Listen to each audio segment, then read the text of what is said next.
Welcome to इन्फोट्रेंड। नमस्कार सभी साथियों को।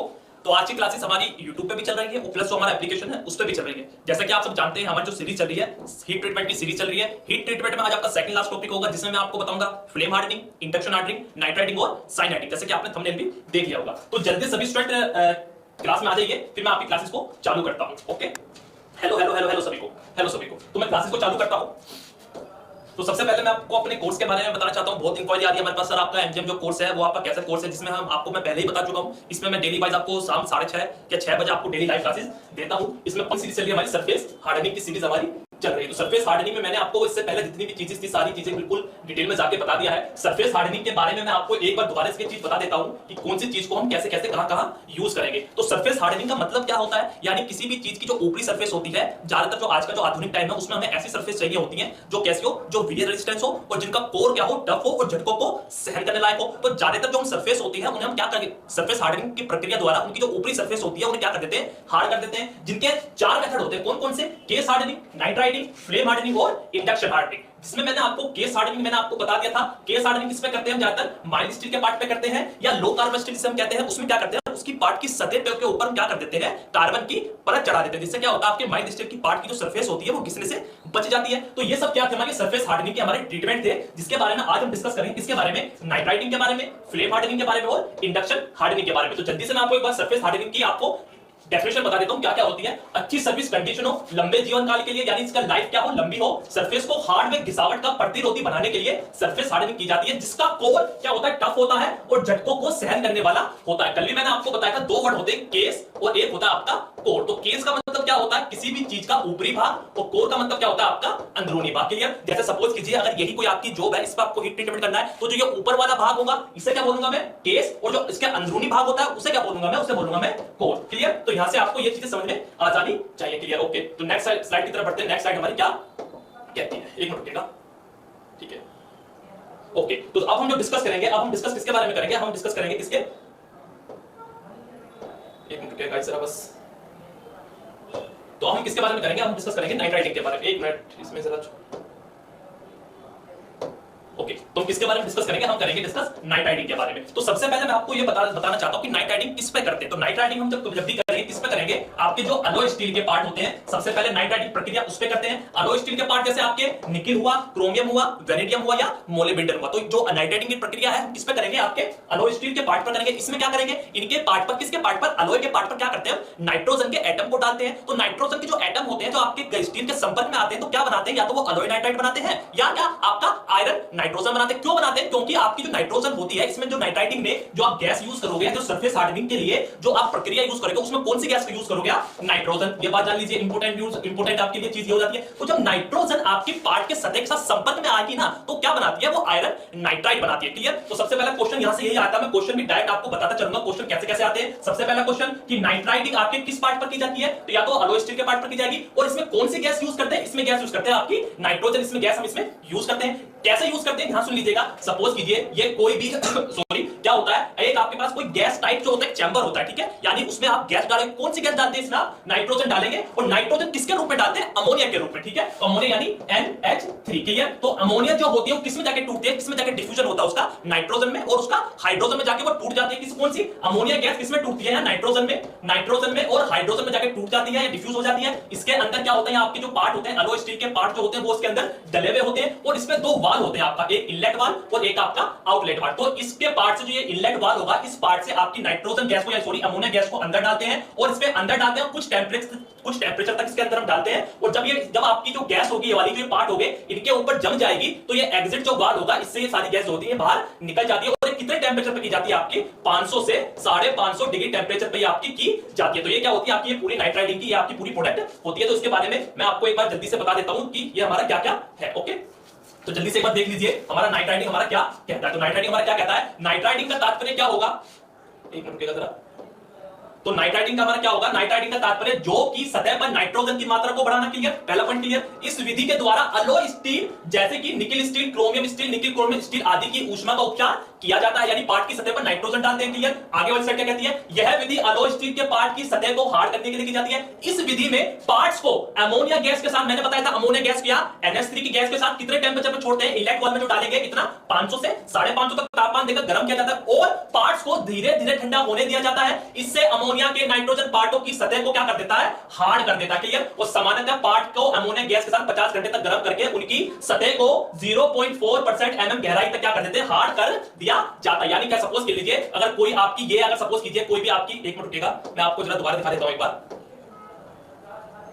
ठीक है। यहां देखिए फटाफट से, अगर ये कोई आपकी कोई भी आपका आउटर सरफेस हुआ, ठीक है, ये क्या हो गया, ये जो वाला सरफेस हुआ ये क्या होगा, आपका केस होगा, ठीक है, और ये वाला जो अंदर वाला सरफेस होगा ये क्या होगा, आपका कोर होगा। तो इसकी पार्टों की सतह पर आप नाइट्राइटिंग के जरिए नाइट्रोजन को डालेंगे और क्या होगा, कुछ डीप तक, कितने डीप तक, 0.4 mm तक क्या होगा, इसमें हम क्या डाल देंगे, नाइट्रोजन इसमें इनलेट कर देंगे और नाइट्रोजन जब इसके पार्ट की सतह पर आ जाएगी तो अलॉय स्टील के पार्ट क्या हो जाएंगे, आपके हार्ड हो जाएंगे। और जो ये कोर वाला पार्ट होगा, अंदर का जो पार्ट होगा, ये कैसा होगा, आपका टफ और मुलायम ही होगा। क्लियर, क्या हम ये कह सकते हैं अंदर वाले पार्ट पर कोई भी इसका इफेक्ट नहीं पड़ेगा, केवल जो बाहर वाला पार्ट होगा, केवल नाइट्राइटिंग में केवल वो वाला पार्ट आपका हार्ड हो जाएगा। मैंने कल भी बताया था आपको कि केस हार्डनिंग और नाइट्राइटिंग में पार्ट को पूर्ण तरह गर्म किया जाता है। क्लियर, ये बात आप ध्यान कर लीजिए। ओके, अगर मैं नेक्स्ट स्लाइड की तरफ बढ़ता हूं तो नेक्स्ट स्लाइड हमारी क्या कहती है, फटाफट से देखिएगा भाई क्या कहती है नेक्स्ट स्लाइड हमारी। तो इसने बिल्कुल डीपली हमें ये बताया हुआ है कि नाइट्राइटिंग इस प्रक्रम में इस्पात को, स्टील को अमोनिया गैस यानी NH3 के वातावरण में 780 से 650 यानी लोअर क्रिटिकल से थोड़ा नीचे, और इसका जो एग्जैक्ट जो आंसर है ना वो 500 से 550, बहुत सी बुकों में ये अलग अलग दिया हुआ है, तो आप 500 से 550 याद रखिएगा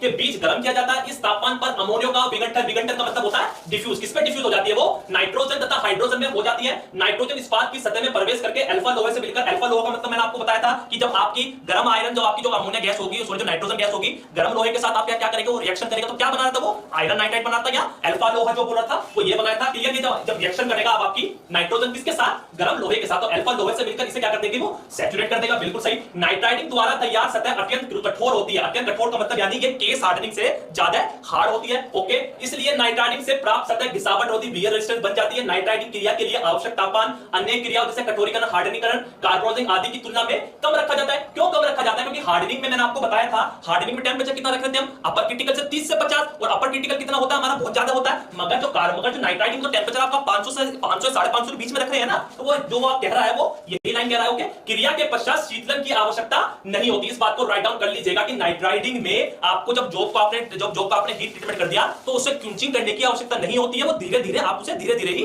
ठंडा करेंगे। क्लियर, नेक्स्ट बढ़ते हैं। क्रिया के पश्चात शीतलन की आवश्यकता नहीं होती, केवल नाइट्राइटिंग से ही उच्च कठोरता वाली सतह प्राप्त कर देते हैं। इस क्रिया का उपयोग मुख्यतः निम्न कार्बन स्टील तथा मिश्र धातु के लिए किया जाता है। क्लियर, आगे अगर मैं आगे बात करता हूं किसकी, नाइट्राइटिंग की बात करूं तो सबसे पहले जो नाइट्राइटिंग का मेरा जो वो होगा, सबसे पहला एडवांटेज क्या होगा, यानी अगर फर्स्ट पॉइंट की बात करता हूं मैं किसकी, नाइट्राइटिंग की, इस विधि को करने से पहले पार्ट की अंतिम मशीनिंग की जा सकती है, क्योंकि नाइट्राइटिंग के बाद पार्ट की क्विंचिंग नहीं करनी पड़ती है। अगर आप क्विंचिंग नहीं कर रहे, मैंने आपको पहले बताया था कि आपके हीट ट्रीटमेंट के जो 3 स्टेजेस होती है बहुत इंपॉर्टेंट होती है। कौन कौन सी, हीटिंग, सोकिंग और कूलिंग। यानी अगर आप पार्ट को गर्म करके ठंडा करेंगे तो डिफरेंट स्ट्रक्चर मिलेंगे। तो उसमें यही कहा रहा है कि नाइट्राइटिंग के बाद आपको फाइनल मशीनिंग करने की आवश्यकता नहीं होगी। फाइनल मशीनिंग का मतलब क्या, यानी पार्ट को आपको ठंडा करने की आवश्यकता नहीं होगी। क्विंचिंग का मतलब वो यही कह रहा है कि ठंडा नहीं करना पड़ता है, जिसमें उससे किसी प्रकार का डिस्टोर्शन की संभावना नहीं आती है। डिस्टोर्शन का मतलब क्या होता है, टेढ़ापन। क्लियर, लिख लीजिएगा टेढ़ापन। क्लियर, ओके, तथा फिनिशिंग भी उससे खराब नहीं होती है। सेकंड पॉइंट की बात करें, इस विधि में पार्ट को क्रिटिकल तापमान से अधिक तापमान पर गर्म नहीं करना पड़ता। हाँ भाई, गर्म नहीं करना पड़ता, बता चुका हूं क्यों,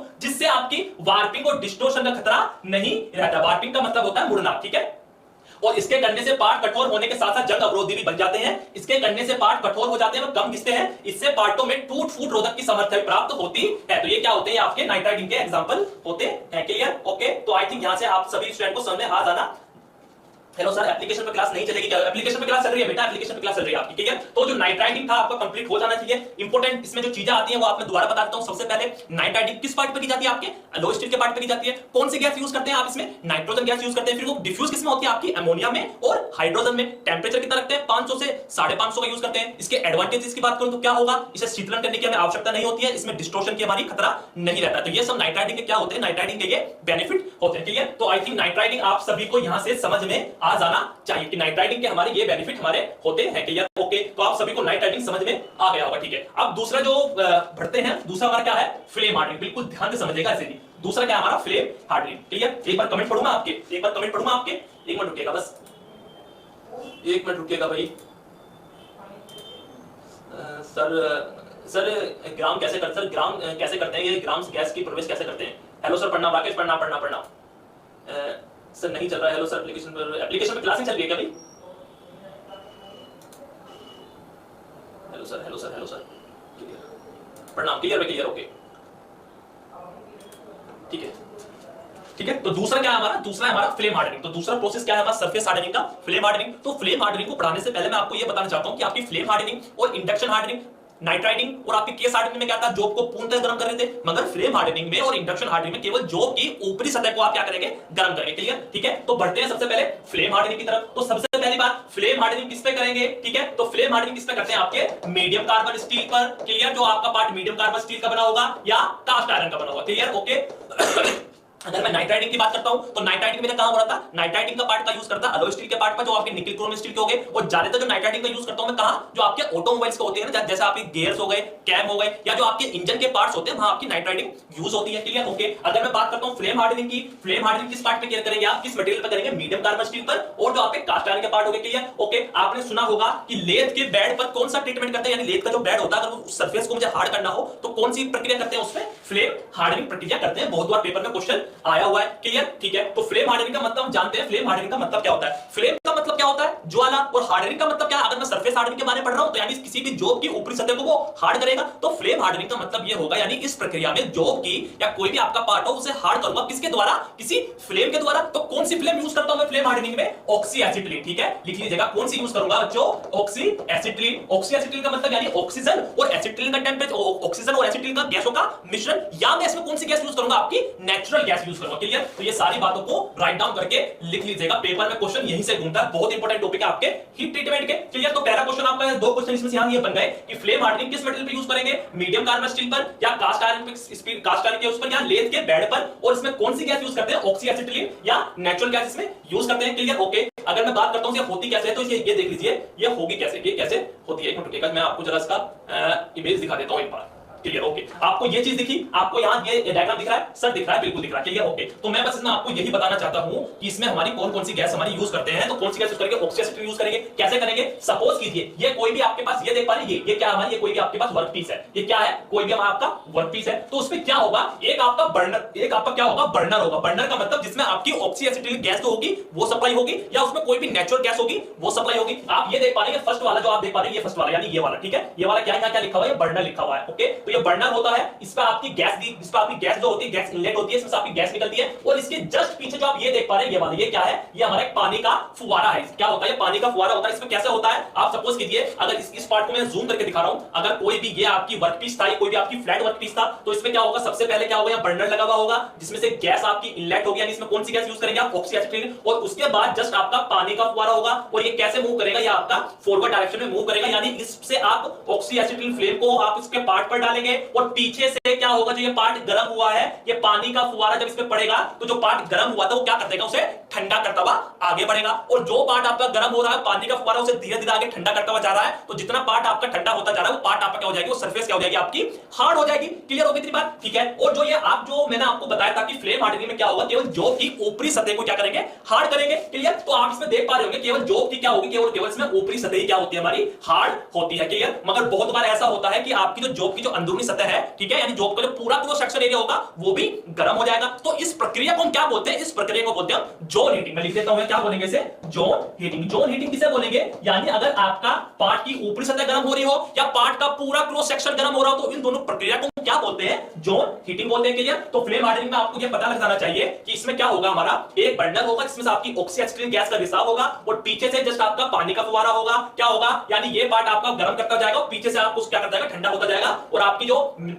मीडियम कार्बन स्टील के पार्ट है या कास्ट आयरन के पार्ट है, हम क्या हो जाएंगे ऑटोमेटिकली हार्ड होते हुए चले जाएंगे। क्लियर? अगर मैं इसकी बात करूं तो ओके, अगर पार्ट आपका क्या हुआ, अगर दूसरी पार्ट में ये तो आपका फ्लैट पार्ट था, अगर पार्ट आपका सिलेंड्रिकल हुआ तो सिलेंड्रिकल में भी क्या होगा, जस्ट वैसे ही होगा, एक बर्नर होगा। आप क्या देख पा रहे हो जो ये वाला है, ये क्या लिखा हुआ है, या हल्का सा जूम करने पर आपको पता लग जाएगा, यहां लिखा हुआ है गैस। क्या लिखा हुआ है? गैस। तो यानी इसी से गैस का आपका सप्लाई हो रही है, और इसके जो जस्ट ये वाला नीचे वाला ये क्या आपका वाटर का स्प्रे है। Okay clear? यानी आप देख पा रहे हैं एरो भी बन रहे हैं। एरो कैसे बन रहे हैं? ये वाले एरो बन रहे हैं। क्लियर? तो यानी इसमें गैस वाला पार्ट जो पार्ट को आपको गर्म करता हुआ जा रहा है, नीचे से इसका पानी का फुवारा क्या हो रहा है, उसे ठंडा करता हुआ जा रहा है। तो ये प्रक्रिया किसकी है? आपकी फ्लेम हार्डनिंग की, पूरी आपकी प्रक्रिया है। क्लियर? ओके ठीक है। तो बात करूं मैं इसकी बात करता हूं मैं। अब बात करता हूं मैं फ्लेम हार्डनिंग। तो देखिए फ्लेम हार्डनिंग हमारी कहती क्या है। देखिए इस विधि में लो पार्ट्स को ऑक्सीएसिटिलीन टॉर्च के द्वारा लो देकर गर्म किया जाता है। यानी इसमें से जो गैस जा रही थी, कौन सी जा रही थी? ऑक्सीएसिटिलीन जा रही थी। और ऑक्सीएसिटिलीन ना हो तो आप कौन सी गैस यूज कर सकते हैं? नेचुरल गैस यूज कर सकते हैं। अब आप मेरे से कहेंगे कि सर जो ये ऑक्सीएसिटिलीन गैस थी, इसका कुछ टेंपरेचर भी तो होगा। तो हां, इसका टेंपरेचर कितना होता है? 240 डिग्री से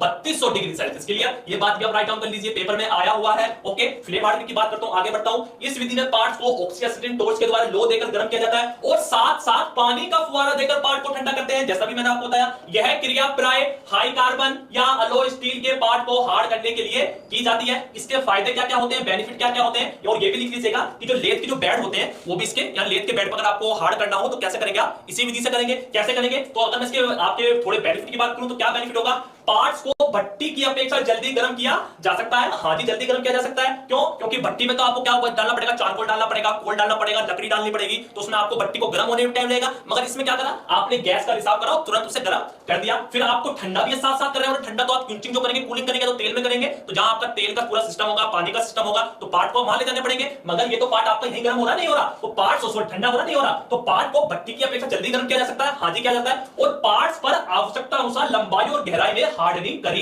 जा सकती है। आवश्यकता अनुसार का मतलब यह है, अगर आपका केवल ये पार्ट हुआ और आपको केवल यह इतना वाला पार्ट आपको क्या करना है? हार्ड करना है, तो आप क्या करेंगे? केवल और केवल इतने ही पार्ट पर आपको गैस जो बर्नर वाला था यहां यूज करेंगे, और पीछे से फुवारा भी यूज करेंगे। इतना जो ये वाला पार्ट होगा, फिर आपका ये जो इतना वाला पार्ट होगा, ये क्या हो जाएगा? ये आपका एज इट इज ऐसे ही रहेगा। क्लियर? ठीक है, तो यहां से ये बात क्लियर हो जानी चाहिए। ओके, ऐसे बड़े बड़े पार्ट जिनको भट्टी में, ये भट्टी है भाई, ये भट्टी लिखा है, ठीक है, भट्टी में गर्म करने में असुविधा होती है, उनको आसानी से गर्म करके हार्ड किया जा सकता है। यानी अगर मैं कहूं आपसे कि लेथ का बेड है, तो लेथ के जो लेथ का बेड होगा तो उसे तो आप भट्टी में डाल नहीं सकते हैं। ठीक है, तो ऐसे जो बड़े बड़े पार्ट होते हैं जिन्हें भट्टी में हम नहीं डाल के उन पे हीट ट्रीटमेंट कर सकते हैं, उनकी सरफेस को हार्ड कर सकते हैं, ऐसे पार्टों को कहां किससे सरफेस हार्डनिंग करेंगे? आपको फ्लेम हार्डनिंग से सरफेस हार्डनिंग करेंगे। क्लियर? ओके, तो आप यहां भी देख सकते हैं फ्लेम हार्डनिंग की बात करूं, फटाफट से देख लीजिएगा। इस विधि में जो कि बाहरी सतह को ऑक्सीएसिटिलीन टॉर्च द्वारा गर्म किया जाता है, उसके बाद पानी का फुवारा देकर सिर्फ ठंडा कर लिया जाता है, जिससे जो कि बाहरी सतह 5 से 12 मिलीमीटर तक गहराई तक क्या हो जाती है? केस हार्ड हो जाती है। यानी इसमें भी वही है, अगर कोई भी आपकी जो की आउटर सरफेस थी, ठीक है,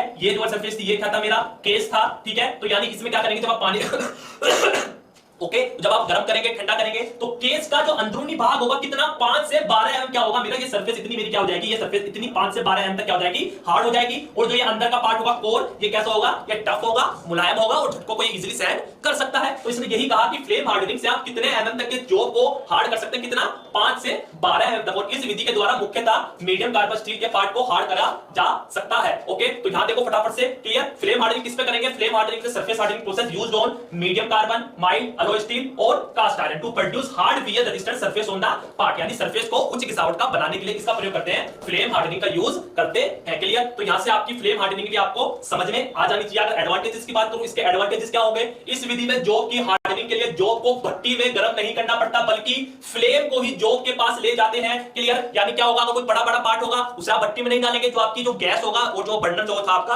और पानी का फुवारा था, उसे आप क्या करेंगे? उन पार्टों के पास ले जाएंगे। क्लियर? तो इसने यही कहा सबसे बड़ा एडवांटेज इसका ये होगा। सेकंड पॉइंट क्या है? इसमें समय कम लगता है। समय कम क्यों लगेगा? जैसे मैंने आपको पहले बता दिया कि आपको पहले जॉब को भट्टी को तैयार करना पड़ेगा, फिर उसमें हीटिंग देना पड़ेगा, फिर उसे जहां आपके क्विंचिंग कूलिंग मीडियम होंगे वहां ले जाना पड़ेगा। मगर ये तो डायरेक्ट आपका क्या कर रहा है? डायरेक्ट आपको हैंड टू हैंड ठंडा करना है, तो इसलिए इसमें समय भी हमारा कम लगता है। इस विधि के द्वारा बड़े आकार की जॉब की हार्डनिंग आसानी से की जा सकती है। जैसे आपका लेथ का बेड होगा, इसमें केस की गहराई अन्य विधियों से क्या होती है? अधिक होती है। यानी इसमें जो केस होगा, जो ऊपरी भाग होगा, वो अधिक हार्ड होगा। कितना? 5 से 12 एमएम तक का। क्लियर? जैसे आपका कार्बोनाइजिंग था या पैक कार्बोनाइजिंग था, उसमें कितना हार्ड होता? केवल 1 एमएम तक का। मगर इसमें जो केस हार्ड होगा, ऊपरी भाग में आपकी कार्बन की परसेंटेज जो बढ़ाई जाएगी, कितनी बढ़ाई जाएगी? 5 से 12 एमएम तक की। क्लियर? यहां से आपकी चीज होती है। इस विधि से केस हार्डनिंग करने पर जो में डिस्टोर्शन यानी टेढ़ापन कम आता है, और इसमें फ्यूल की खपत भी हमारी क्या होती है? कम होती है, और इसे आसानी से नियंत्रण किया जा सकता है। क्लियर? तो ये आपके फ्लेम हार्डनिंग का पूरा प्रोसेस था। ओके, तो फ्लेम हार्डनिंग किस पे की जाएगी? ज्यादातर आपके मीडियम कार्बन स्टील के जो पार्ट होते हैं, कास्ट आयरन के पार्ट होते हैं, उन पे की जाती है। जो लेथ के बेड होते हैं उन पे की जाती है। इस पे एडवांटेज क्या क्या होते हैं? जो पार्ट आपके थोड़े बड़े होते हैं, जिन्हें भट्टी में गर्म नहीं कर सकते, उन्हें कहां गर्म करते हैं? उन्हें फ्लेम हार्डनिंग द्वारा करते हैं। ऊपर से आपकी क्या होती है? ऑक्सीएसिटिलीन गैस होती है या नेचुरल गैस होती है, और पीछे से फुवारा ठंडा करता करता इसमें चला जाता है। क्लियर? इसमें हमारा समय भी कम लगता है और ये विधि हमारी खर्चीली भी कम है। ठीक है, ये भी लिख लीजिएगा, कम खर्चीली भी है। क्लियर? ठीक है, तो ये सारी बातों को राइट डाउन कर लीजिएगा। इसके अलावा फ्लेम हार्डनिंग में से क्वेश्चन कभी भी आते नहीं है। क्लियर? कमेंट की तरफ देखूं, सर डीएमआरसी भर्ती सर मनोहर जगह नहीं है vacancy. Clear? Sir mock test भी कराते हैं, बिल्कुल कराते हैं Vipin Vishwakarma. Okay, clear? Clear? भाई कमेंट पे अभी ध्यान नहीं दे रहा हूं, कमेंट पे ध्यान नहीं दे रहा हूं मैं, थोड़ा कमेंट पे ध्यान थोड़ा बाद में दूंगा। क्लियर? पहले पढ़ लीजिए थोड़ा सा, तो फ्लेम हार्डनिंग आपका क्लियर हो जानी चाहिए। ठीक है, नेक्स्ट जो टॉपिक है हमारा, नेक्स्ट टॉपिक कौन सा हमारा? Induction hardening. ठीक है, नेक्स्ट टॉपिक कौन सा है? Induction hardening. अगर इंडक्शन हार्डनिंग की बात करूं तो सबसे पहला किस मटेरियल पे की जाएगी? तो जो आपके टूल स्टील के पार्ट होते हैं, या जो हाई कार्बन स्टील के हो, या आपके कार्बन स्टील के जो पार्ट बने हुए होते हैं उन पर की जाती है। क्लियर? कहां यूज करते हैं? तो जो जाकर रहती है कैम शाफ्ट, क्रैंक पिन जो होती है, पिन होती है, या जो एक्सियल गियर होते हैं, इसे हम यूज वहां करते हैं। किस विधि को? इंडक्शन हार्डनिंग की विधि को। ये भी आपकी क्या है? ये भी आपकी सरफेस हार्डनिंग की विधि है। इसे कहां यूज करते हैं? तो सुनिएगा, ध्यान से सुनिएगा। इसका यूज हम वहां करते हैं जहां आपके ज्यादातर पार्ट आपके एक ही साइज के बने हुए हो और वो ज्यादा आपको बहुत ज्यादा मात्रा में बनाना हो। यानी कि हम ये कह सकते हैं कि मास प्रोडक्शन में इस विधि का हम यूज करते हैं। कैसे यूज करते हैं? तो ध्यान से सुनिएगा, बिल्कुल ध्यान से सुनिएगा फटाफट से। आप ये वाली इमेज देख पा रहे हैं? अगर मैं इसका हल्का सा जूम करूं, ठीक है, जूम नहीं होगा ये। अगर मैं इस वाली इमेज की बात करता हूं आपसे, अगर ये वाला इमेज है मेरी, ठीक है, अगर कोई मेरे पास ऐसा सर्कुलर पीस है, तो सर्कुलर पीस पे क्या होगा? एक मैं कॉपर का तार या इंडक्टर जो कॉइल होता है, ये जो आप देख पाएंगे, जो ये लगी है, ये जो आपको ऐसे जा रही है, यानी इसमें बात करूं, अगर जो आप ये देख पा रहे हैं, ये जरूर पर, ये क्या है मेरी? ये मेरी क्या है? इंडक्टर कॉइल होती है मेरी। क्या होती है? इंडक्टर कॉइल होती है, जो किसकी बनी हुई होती है? कॉपर की बनी हुई होती है। जो किसकी बनी होती है? कॉपर की बनी हुई होती है, या मैं इन्हें कॉपर इंडक्टर भी कहता हूं। ठीक है, तो कॉपर इंडक्टर की जो कॉइल में, जो सपोज कीजिए अगर यही राउंड है, तो इनके ऊपर क्या होता है? कॉइल लगी होती है, जिसे मैं कॉपर इंडक्टर कहता हूं। ये आपकी कॉपर की बनी हुई होती है, और इनमें क्या होता है? इन पे मैं एसी करंट अप्लाई करता हूं। तो जब मैं इन पे एसी करंट को अप्लाई करता हूं, एसी करंट इन पे छोड़ता हूं, तो क्या होती है? अगर मैं सपोज करो इस पे एसी करंट छोड़ूंगा, तो क्या होगा? यहां मेरी मैग्नेटिक फील्ड जो होती है वो उत्पन्न हो जाती है। चुंबक के क्षेत्र मेरा इन पे सपोज कीजिए, अगर यही जो है, ये क्या है मेरी? ये क्या है मेरी? यही मेरी मैग्नेटिक फील्ड है। ओ सॉरी, ये क्या है? मेरी कॉपर इंडक्टर है। तो जब मैं इन पे एसी करंट को अप्लाई करूंगा या एसी करंट इन पे सप्लाई करूंगा, तो ये क्या होगा? इनका चुंबक के क्षेत्र में मैग्नेटिक फील्ड जो होगा इनमें वो उत्पन्न होगा, और मैग्नेटिक फील्ड उत्पन्न होने के कारण ये जो कॉइल होगी ना, जो कॉइल और वर्कपीस के बीच में, कॉइल और वर्कपीस के बीच में मेरा एक करंट उत्पन्न होता है, जिसे मैं क्या बोलता हूं? जिसे बोलता हूं मैं एडी करंट। ठीक है, लिख लीजिएगा, क्वेश्चन बहुत बार आया हुआ है कि इंडक्शन हार्डनिंग में आपकी जो पार्ट को गर्म करेंगे, किससे करेंगे? करंट से करेंगे। कौन सा करंट होगा? वो आपका एसी करंट होगा। और एसी करंट जब आप उसमें सप्लाई करेंगे कॉपर इंडक्टर कॉइल में, तो जो करंट जो उत्पन्न होगा, कौन सा उत्पन्न होगा? वो आपका एडी करंट होगा। एडी करंट उत्पन्न करने से क्या होगा आपका? यानी जब आपका जो कॉइल होगी, जब इनमें एडी करंट उत्पन्न होगा, तो क्या होगा? पार्ट आपका गर्म होना चालू हो जाएगा। क्लियर? ओके, इसमें एक बात ये ध्यान कर लीजिए, जो ये कोयल लगी हुई होंगी ना, सपोज किसी जगह यही पार्ट है मेरा, अगर इसके ऊपर कोयल लगी हुई है ना, तो क्या होगा? कोयल जो होंगी वो आपके पार्ट से क्या होगी? पार्ट और कोयल के बीच में हल्का सा गैप होगा, भाई तभी तो आपका एडी करंट अप्लाई होगा। और जो पार्ट गर्म हो रहा है ना आपका, जो पार्ट गर्म हो रहा है, ये वाला पार्ट, वो गर्म क्यों हो रहा है? क्यों? क्योंकि उसमें आपने एडी करंट को अप्लाई किया हुआ है। तो जैसे जैसे आपका पार्ट आपका गर्म होता जाएगा, तो इसमें भी जस्ट हमारा क्या होता है? इसमें भी जस्ट हमारा यहाँ पानी का फुवारा लगा हुआ होता है। क्लियर? अगर मैं आप देख पा रहे होंगे अगर आप देख पा रहे होंगे, सॉरी, ये क्या आपका? ये आपकी कॉपर की कोयल है, या आप देख पा रहे हैं लिखा हुआ है, ये पूरा आपका वाटर है। क्लियर? और ये पार्ट आपका कैसा बढ़ रहा है? ये पार्ट आपका ऊपर धीरे धीरे ऐसे बढ़ रहा है, यानी कॉपर का जो तार था इतने पार्ट को गर्म करता हुआ जा रहा है, और नीचे से पानी का फुवारा क्या करता जा रहा है? इसे ठंडा करता हुआ जा रहा है। क्लियर? जैसा आपका फ्लेम हार्डनिंग में हो रहा था, जस्ट इसमें बिल्कुल आपका ऐसा भी होता चला जाए। क्लियर? अगर मैं बात करता हूं, देखो फटाफट से ऐसी, अगर मैं बात करूं, ये आपका इंडक्टर था, ये आपका पानी का फुवारा था। क्लियर? तो इतना जो पार्ट था क्या हो रहा था मेरा? ये इतना मेरा जो, अगर मैं बात करूं इस वाले, मेरा ऐसा जा रहा है, यानी पहले कॉपर का पार्ट को उसने एडी करंट अप्लाई करा, जब एडी करंट अप्लाई होने से जब आपका पार्ट गर्म हो गया, तो नीचे से क्या हो रहा है? नीचे से पानी का फुवारा ऊपर को जा रहा है, तो इतने पार्ट को वो ठंडा करता हुआ जा रहा है। यहां लिखा हुआ है हार्डन्ड सरफेस लेयर, यानी इतने पार्ट को, अगर आप देख पा रहे होंगे, जो ये ब्लू ब्लू कलर है, ये पानी का कलर है, तो इतना पार्ट जो है, इतनी पार्ट की सरफेस जो है वो क्या हो गई? आपकी हार्ड हो चुकी है। क्लियर? ठीक है, तो इसमें यही बताया हुआ है किसमें? Induction hardening. तो इंडक्शन हार्डनिंग क्या होती है हमारी? यही होती है। क्लियर? ओके, ठीक है, इंडक्शन हार्डनिंग का मतलब क्या होगा? वही होगा। तो एक चीज फ्लेम हार्डनिंग हमारी ये छूट गई थी कि फ्लेम हार्डनिंग जो हम करते हैं मीडियम कार्बन स्टील पर या पे कास्ट आयरन पर करते हैं, तो उनमें कार्बन की परसेंटेज कितनी होनी चाहिए? जो पार्ट आप फ्लेम हार्डनिंग के द्वारा हार्ड करेंगे, तो लिख लीजिए कितनी होनी चाहिए? 0.35 से 0.7 तक होनी चाहिए। और फ्लेम हार्डनिंग का हमारा जो ड्रॉबैक होता है, डिसएडवांटेज हमारा ये होता है कि फ्लेम हार्डनिंग के द्वारा जो छोटे छोटे पार्ट होते हैं ना, उन्हें हार्ड नहीं कर सकते। क्यों नहीं कर सकते? क्यों? क्योंकि जो जॉब को उसमें क्या करते हैं, पूर्ण तरह उसमें गर्म करते हैं। तो जो छोटा पार्ट होगा या जो छोटे साइज का पार्ट होगा पूरा, अगर मैं छोटे पार्ट पे अगर सपोज कीजिए कोई 1 एम या 2 एम का पार्ट है, अगर मुझे उसको कुछ छोटा सेक्शन ही गर्म करना होगा तो छोटा सेक्शन गर्म नहीं करेंगे, छोटे साइज गर्म नहीं करेंगे, वो सब पूर्णतः गर्म कर देगा। और सबसे बड़ा एडवांटेज यानी फ्लेम हार्डनिंग करने के लिए आपको पहले जॉब को स्ट्रेस फ्री करना पड़ता है। क्लियर? तो फ्लेम हार्डनिंग में दो चीजें छूट गई थी, तो आप इन्हें राइट डाउन कर लीजिएगा। तो इंडक्शन हार्डनिंग मैंने आपको ये सारी चीजें बता दी है। क्लियर? तो ये आप इसमें डायग्राम देख पा रहे होंगे, इंडक्शन हार्डनिंग का हमारा ये डायग्राम है। क्लियर? ओके, तो इंडक्शन हार्डनिंग जो होती है तो सारी मैंने आपको बता दी। तो उसमें जो टेंपरेचर रखा जाता है, कितना रखा जाता है, 790 से 800 डिग्री टेंपरेचर तक इसमें हमारा रखा जाता है। और इसमें भी जो पार्ट आप हार्ड करेंगे उसमें कार्बन की परसेंटेज कितनी होनी चाहिए, 0.35 से 0.7 तक इसमें हमारी परसेंटेज ऑफ कार्बन इतनी होनी चाहिए। क्लियर? ओके, ठीक है। तो ये तो जैसे क्या थी, ये तो आपके इंडक्शन हार्डनिंग की परिभाषा थी। अगर मैं इंडक्शन हार्डनिंग की इसके एडवांटेजेस की बात करूं तो एडवांटेजेस की बात करते हैं तो सबसे पहला एडवांटेज क्या होगा, ये मास प्रोडक्शन में यूज होगा, इसमें डिस्टॉर्शन में खतरा भी हमारा कम रहता है। और सबसे बड़ा एडवांटेज क्या होता है, इसमें जो सरफेस मिलती है आपको, कौन सी मिलती है, वो सरफेस में आपकी स्कल फ्री मिलती है। यानी इसमें जो सरफेस मिलेगी आपको कैसी मिलेगी, वो पपड़ी रहित मिलेगी। यानी इसमें आपकी जो आपको हार्डनिंग करने के बाद पपड़ी नहीं आती है। बल्कि जब आप फ्लेम हार्डनिंग में जब जॉब को आप हार्ड करेंगे तो वो नाइट्रोजन जो आपकी नाइट्रोजन थी आयरन के साथ, वो आयरन नाइट्राइड बना दी थी, तो वहां क्या होती है, पार्ट पे आपकी ऑक्साइड जम जाते हैं। तो उस पे आपकी स्किल आपकी रहती है फ्लेम हार्डनिंग में। और उसे हटाने का, फ्लेम हार्डनिंग में स्किल को हटाने का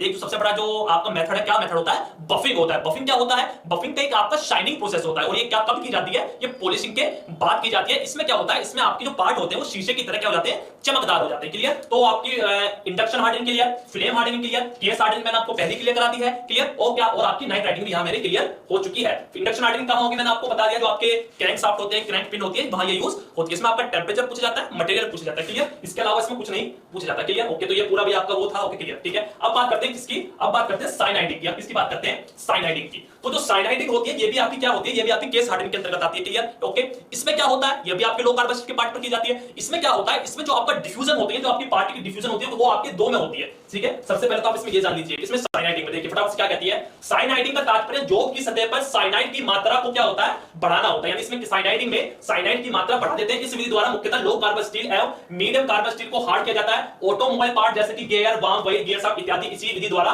केस को हार्ड किया जाता है। ठीक है? सब में आप केस हार्ड कर रहे हैं, वो जो कोर होगा आपका वो क्या होगा, टफ होगा, मुलायम होगा और झटके लेने योग्य होगा। साइनाइडिंग की बात करूं तो इस प्रक्रिया मिश्र धातु स्टील को मोल्टन साइनाइडिंग में गर्म करके केस हार्डनिंग की जाती है। अधिक गहराई तक हार्डनिंग करने के लिए ज्यादातर क्विंचिंग की जाती है। क्लियर? ओके, अगर साइनाइडिंग की बात करूं, यहां पूरा आपका इसमें ये दिखाया हुआ है। साइनाइडिंग प्रोसेस जो होगी उसमें जो डिफ्यूजन होगा किसका होगा, कार्बन और नाइट्रोजन होगा। सबसे पहले ये बात आप ये इसमें राइट डाउन कर लीजिए। साइनाइडिंग कौन से पार्ट पे की जाती है, लो कार्बन स्टील के पार्ट पे की जाती है। ठीक है? सतह को हार्ड करते हैं। इसमें जो आपका जो डिफ्यूजन होगा किस किसका होता है, कार्बन और नाइट्रोजन गैस में छोड़ते हैं ताकि उसकी सतह जो हो जाती है वो हार्ड हो जाती है। क्लियर? तो लिखा हुआ है इसमें cyaniding process also involves both the diffusion. यानी साइनाइडिंग प्रोसेस में आपका डिफ्यूजन होगा किसका, C stand for carbon and N stand for nitrogen. यानी कार्बन नाइट्रोजन का डिफ्यूजन होता है the surface layer of the steel, यानी स्टील की सरफेस पर। क्लियर? ठीक है? तो लो कार्बन स्टील के होता है, जिसका टेंपरेचर कितना रखा जाता है आपका 800 से 900 डिग्री टेंपरेचर तक रखा जाता है। कितने टाइम तक, आपके 15 मिनट से 3 आवर तक रखा जाता है। और फिर इसे आप किसमें ठंडा करते हैं, क्विंचिंग करते हैं ऑयल में या वाटर में। क्लियर? किस लिए, ताकि आपकी जो जॉब है वो कैसी हो जाए, जॉब आपकी कैसी हो जाए, हार्ड हो जाए और टफनेस उसमें बढ़ जाए। क्लियर? ठीक है? तो साइनाइडिंग में जो सबसे पहले यूज करते हैं, इसमें क्या यूज करते हैं, सोडियम साइनाइड इसमें हम यूज करते हैं। क्लियर? ओके, ठीक है। सोडियम साइनाइड के अलावा इसमें हम क्या करते हैं, सोडियम कार्बोनेट भी यूज करते हैं और सोडियम क्लोराइड भी इसमें कुछ मात्रा में हम यूज करते हैं, जो कि आप यहां देख पा रहे होंगे। ये आपका यहां ये लिखा हुआ है। यानी NaCl का मतलब सोडियम साइनाइड इसमें कितना यूज करेंगे, 20 से 30% यूज करेंगे। सोडियम कार्बोनेट कितना यूज करेंगे, 25 से 50% यूज करेंगे। और सोडियम क्लोराइड NaCl जिसे हम कहते हैं वो कितना यूज करेंगे, 30% यूज करेंगे। क्लियर? ठीक है? तो यहां से ये सारी चीजों का आप स्क्रीनशॉट ले लीजिएगा। तो ये हीट ट्रीटमेंट के जितने प्रोसेस थे सारे मैंने आपको यहां बता दिए। क्लियर? तो ये बिल्कुल आपकी क्या है, ये देख लीजिएगा। ये डायग्राम में लाया हूं आपके लिए। इंडक्शन हार्डनिंग इसमें हो रही है, सब में ये एक्सटर्नल है और ये आपकी इंटरनल है। तो ये सारी चीजें आपको समझ में आ जानी चाहिए। क्लियर? ओके, ठीक है। अगर नेक्स्ट की बात करें टेक्निकल ऑनलाइन ऑफलाइन कोचिंग के लिए भाई आप हमसे संपर्क कर सकते हैं। ठीक है? तो ये हमारा नंबर है, संपर्क करिएगा। जो हमारा नया नंबर है आप प्लीज हमें उस पर संपर्क कीजिएगा। Okay, clear? ठीक है। तो आज हमने क्या जाना, तो आज हमने बहुत सारी चीजें जानी। हीट ट्रीटमेंट हीट ट्रीटमेंट हमने क्या जाना, हीट ट्रीटमेंट में सबसे पहले हमने जो जाना वो जाना हमने नाइट्राइडिंग जाना, किस मटेरियल पे करते हैं वो जाना, एडवांटेजेस जाने, कितने परसेंटेज ऑफ कार्बन होता है, टेंपरेचर कितना होता है ये जाना। क्लियर? उसके बाद क्या जाना हमने, फ्लेम हार्डनिंग जानी, क्यों करते हैं, इंडक्शन हार्डनिंग जानी, और चौथा आपका साइनाइडिंग जाना। क्लियर? हीट ट्रीटमेंट का आपका एक लेक्चर और होगा जिसमें मैं आपको ये बताऊंगा कि अगर हाई स्पीड स्टील के पार्ट को आपको नरम करना हो तो कैसे क्लियर करते हैं। ठीक है? तो क्योंकि आपके मफन फर्नेस में की जाती है। क्लियर? ओके, आप किसी स्टूडेंट का अगर आप कोई क्वेश्चन है तो प्लीज कमेंट बॉक्स में आ जाइए, अब आपके क्वेश्चन का मैं जवाब देता हूं। ठीक है? जल्दी से आ जाइए भाई। यानी इसमें आपको दिखेगी हाई स्पीड स्टील को हार्ड करने की विधि। ठीक है? हाई स्पीड स्टील को हार्ड कैसे करते हैं मफल फर्नेस में, तो कल की क्लासेस में हम ये जानेंगे। ठीक है, और जो आपके नॉन फेरस मेटल होते हैं उन्हें भी कैसे करते हैं। तो जल्दी से अगर आप किसी क्वेश्चन तो क्वेश्चन पूछ लीजिए सर, आपके व्हाट्सएप पर रिप्लाई सर साइनाइडिन को पीडीएफ में जरूर रखना, बुक में नहीं दिया साइनाइडिन को मंजूर साइनाइडिन को मैं बिल्कुल जब आपका चैप्टर खत्म हो जाएगा ना तो सारी पीडीएफ में आपको प्रोवाइड करा दूंगा। क्लियर सर, वो नंबर बंद है सर का, ठीक है। राउंड जॉब पर भी फ्लेम हार्डनिंग कर सकते हैं, हां भाई राउंड जॉब पर फ्लेम हार्डनिंग कर सकते हैं। फ्लेम हार्डनिंग के लिए कितने परसेंट कार्बन होना चाहिए, फ्लेम हार्डनिंग के लिए कार्बन आपको होना चाहिए स्टील में 0.35 से 70, क्लियर 0.70, क्लियर। ये सारी बातें मैंने क्लियर कर दी हैं, ओके क्लियर। तो जल्दी से अगर किसी स्टूडेंट का कोई क्वेश्चन है तो प्लीज क्वेश्चन पुट अप कर लीजिए, फिर मैं सेशन को एंड करता हूं आपके। सर क्या क्लासेस डेली चलेगी, मैं एप्लीकेशन पे हमारी क्लासेस डेली चलती है, आईटीआई मशीन, ठीक है, आईटीआई मशीन प्रैक्टिकल। अभी मिश्रा सर आप बहुत अच्छा पढ़ाते हैं, थैंक यू, ठीक है। सर एबीटी में कितने फॉर्म भरे हैं, एबीटी में का इसके बारे में कोई इंफॉर्मेशन नहीं है बेटा। सर बॉयलर अटेंडेंट की ट्रेड है, उसकी गवर्नमेंट वैकेंसी आती है, पर बॉयलर अटेंडेंट की जो वैकेंसी आती है बहुत कम आती है, मगर आती जरूर है, क्लियर, ठीक है। तो जिस किसी स्टूडेंट का कोई क्वेश्चन है तो प्लीज क्वेश्चन पूछ लीजिए फटाफट से, एप्लीकेशन वाले बच्चे, ठीक है। सर सबसे ज्यादा हार्डनिंग किससे प्राप्त होगी,